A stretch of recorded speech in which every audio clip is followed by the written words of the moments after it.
Hi there, I'm pleased to report the Eton E1 is working again. As you might have seen in my previous video, there was a battery stuck in the battery compartment that I wasn't aware of.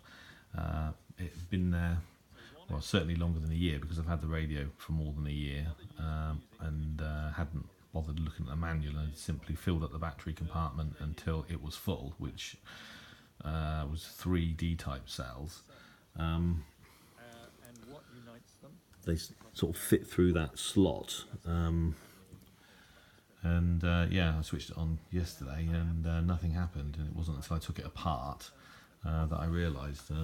So I've managed to clean the battery compartment out. The battery that had been stuck was leaking pretty badly.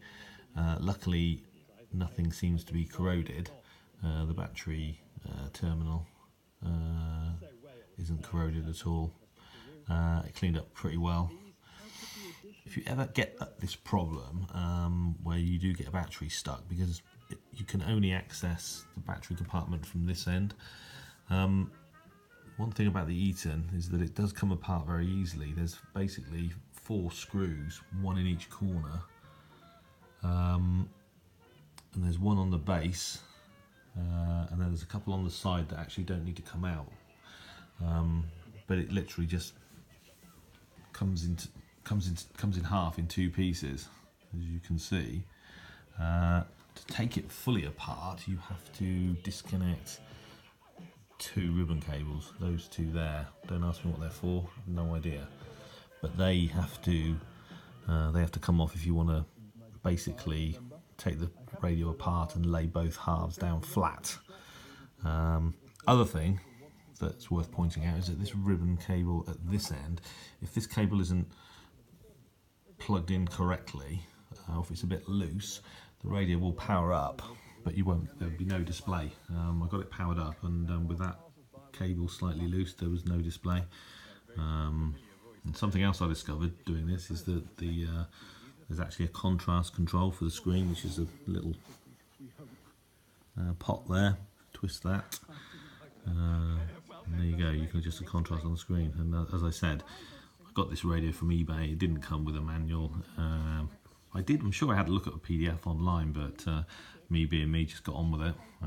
It's pretty straightforward to use, actually. It's got a menu system for making adjustments, so I didn't feel it was necessary to print a copy out and read it from cover to cover, and as a result of that, actually ended up with a battery stuck in it for all the time I've owned it. So there you go. I'm just pleased that it's working again. So I'm going to put it all back together, and it's job done. So there you go. If anyone was ever interested in looking at the inside of possibly the world's finest portable shortwave radio, that's what it looks like. There's a lot of chips in this radio. And the other thing, and there's the speaker. I think my friend Tam would be interested in seeing that. There you go. There's the back of the speaker. Pretty big, actually. So there it is, the Eton working again.